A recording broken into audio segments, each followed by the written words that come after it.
Творческий коллектив «Аян» уже неоднократно выступал для военнослужащих, тем самым выражая свою поддержку защитникам Отечества. Помимо этого, все участники ансамбля, а также их близкие принимают активное участие в сборе и доставке гуманитарной помощи для наших бойцов на фронт. Например, Галина Сюрюн, которая является мамой художественного руководителя Сайзаны Сюрюн, сейчас работает представителем Федерации профсоюзов Тувы и многое делает для поддержки российской армии. Она способствует проведению концертов в поддержку бойцов специальной военной операции, в которых всегда принимает участие группа «Аян» и другие артисты. Мы сегодня приехали порадовать наших военнослужащих своей программой. Она у нас котируется более как этно-рок.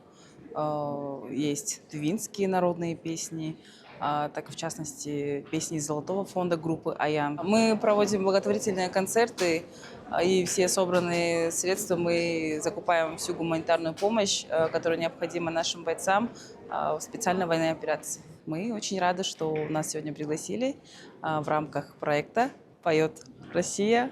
Армии победу». Пока идет СВО, мы всегда будем помогать нашим бойцам и материально, и своим творческим участием. Будем стараться приблизить победу, а нашим бойцам желаем только одного – вернуться домой живыми и невредимыми, отметила Галина Сюрюн. Сами же военнослужащие, которые побывали на концерте, поблагодарили тувинскую группу за мощную поддержку. Много очень парней, сослуживцев со мной служили из Республики Тывы, и никогда не думал, что это культура, этот этнос, что он такой очень глубокий, красивый.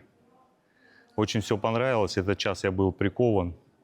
Ну и всем советую знакомиться с новыми культурами Российской Федерации. Проект «Поет Россия. Армии победу» реализуется с целью поддержки российских военнослужащих, участвующих в СВО, показывая патриотический настрой, единство и сплоченность россиян. Инна Клоян, Самдан Иргит, телеканал Тува-24.